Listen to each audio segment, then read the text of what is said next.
began by just putting out an open call and asking people to send in their stories about sports in the Carolinas. We wanted to get, we didn't want it to be just like an encyclopedia of sports. We wanted people's personal stories about, their sports experiences, whether as a player or a spectator, what sports mean to them. And we got a lot of wonderful submissions that way. At the same time, I was talking to writers that I either know or just had admired for a long time, asking them if they would like to contribute something on their chosen topic to this book. Both avenues worked out tremendously well. I got to work with some writers whose work I've enjoyed for years and years, including Ron Green Sr., Tom Sorensen, Jerry Bledsoe, Will Blythe, people like that. We also got some fantastic contributions, just personal stories that weren't about necessarily the famous sports stories or the first stories that you think of when you think of sports in the Carolinas. We got a wonderful one from a woman named Betty Brown about being on the synchronized swim team at Queens College, now Queens University in Charlotte, back in the 1950s, and what that was like as a female athlete of that time. We got just a beautiful story from a writer named Ann Campanella about watching her brother compete in Special Olympics. Very touching story, and I'm so glad that she sent that in and we were able to include that.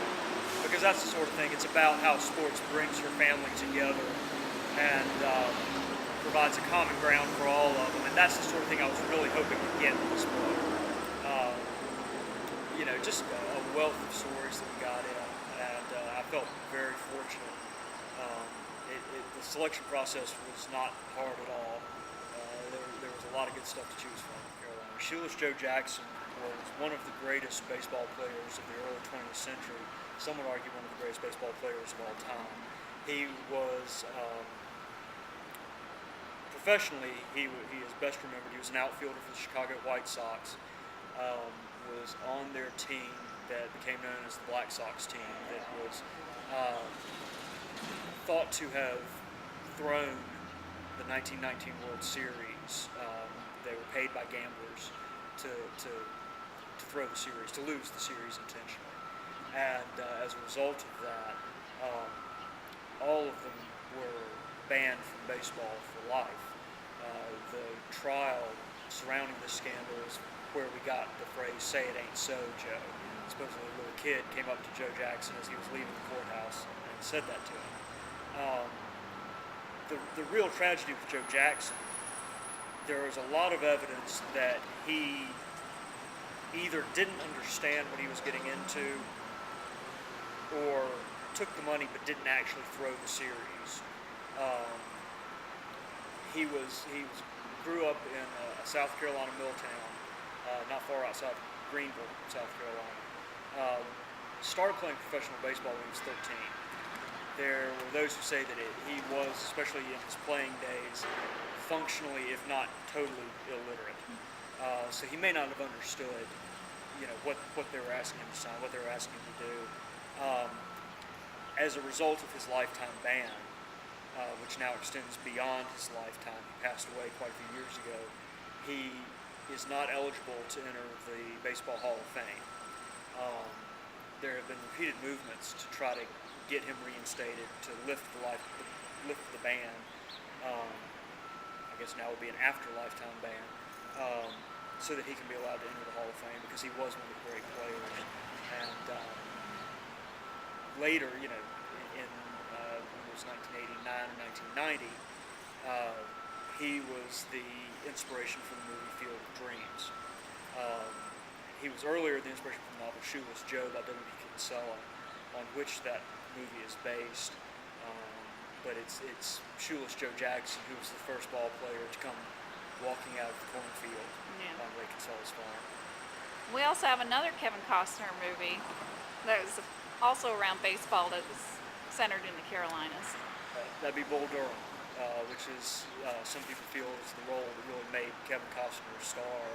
I say in the introduction of the book that Kevin Costner probably wouldn't have had much of an acting career if it wasn't for sports in the Carolinas between the Durham Bulls and Shoeless Joe Jackson. But he starred as Crash Davis, a career minor league catcher who was assigned to the Durham Bulls minor league team, a real minor league team. They still play in Durham. Really kind of a love story about baseball, and especially minor league baseball, and what it means to small towns.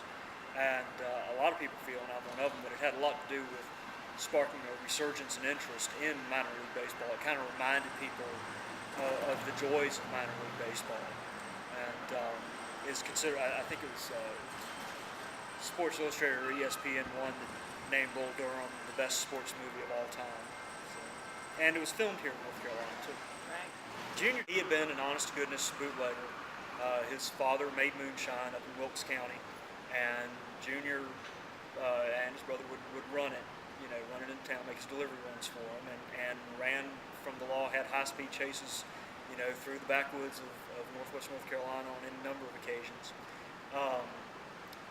The story of how he got into actual organized racing is that they were having a race at the North Wilkesboro Speedway, and anyone could enter. You just had to show up the car. Somebody had a car, wanted Junior to drive it, went out to the Johnson family farm. Junior was out plowing his field behind a mule, barefoot. Said, "Junior, I want you to drive my car in this race, And so Junior went inside, got his shoes, drove over to the racetrack, got in the car, finished second in his very first organized race. Spent time in jail, was busted. He was never caught in a car, but he was caught tending his father's still, and spent, I forget how many, I want to say 1 or 2 years in a federal penitentiary in Ohio. Came back, began racing full time, and went on to be, if he wasn't the winningest driver that NASCAR had. There's some argument as to whether he was the best, but he sort of created the mold into which all of the NASCAR drivers wanted to fit to some degree or another. He drove full out. He was incredibly crafty as a driver. He wasn't just one of these, put the pedal on the floor and turn left kind of drivers. He invented or discovered drafting, which is a common strategy now. Every driver does that now. It's just a given, but no one had ever thought of this before until Junior figured out that if he pulled up right behind the car in front of him, that car in front of him would kind of drag him along, break the air for him, and would pull his car until he could slingshot around the car in front of him using that speed that he'd been building up and get to the lead. And he was the first to figure this out. Now every driver does it. The way he arguably saved NASCAR, though, is in the early 1970s, NASCAR was in trouble. A lot of the car manufacturers had pulled out of supporting what at that time was called the Grand National Circuit, the highest level of NASCAR racing. So teams were in danger of folding. They were running out of cash quickly. So Junior figures out that, the Supreme Court or Congress rather, just passed a law making it illegal to advertise tobacco products on TV. So he knew that these tobacco companies would have a lot of extra money in their marketing budgets that they had planned to spend on TV. They weren't going to be able to spend it there anymore.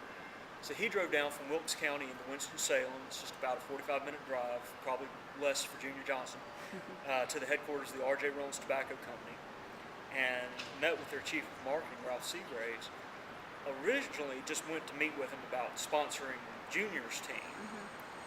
But what ended up resulting from those discussions was R.J. Reynolds invested heavily in sponsoring the entire Grand National Circuit and all of NASCAR, and from that was born the Winston Cup Series, named after the Winston cigarettes, and provided an infusion of cash and media attention that really, rescued the sport when it was in a lot of danger and helped propel it to, from a small regional pastime, which it had been up to that point, to the national sport that it is now.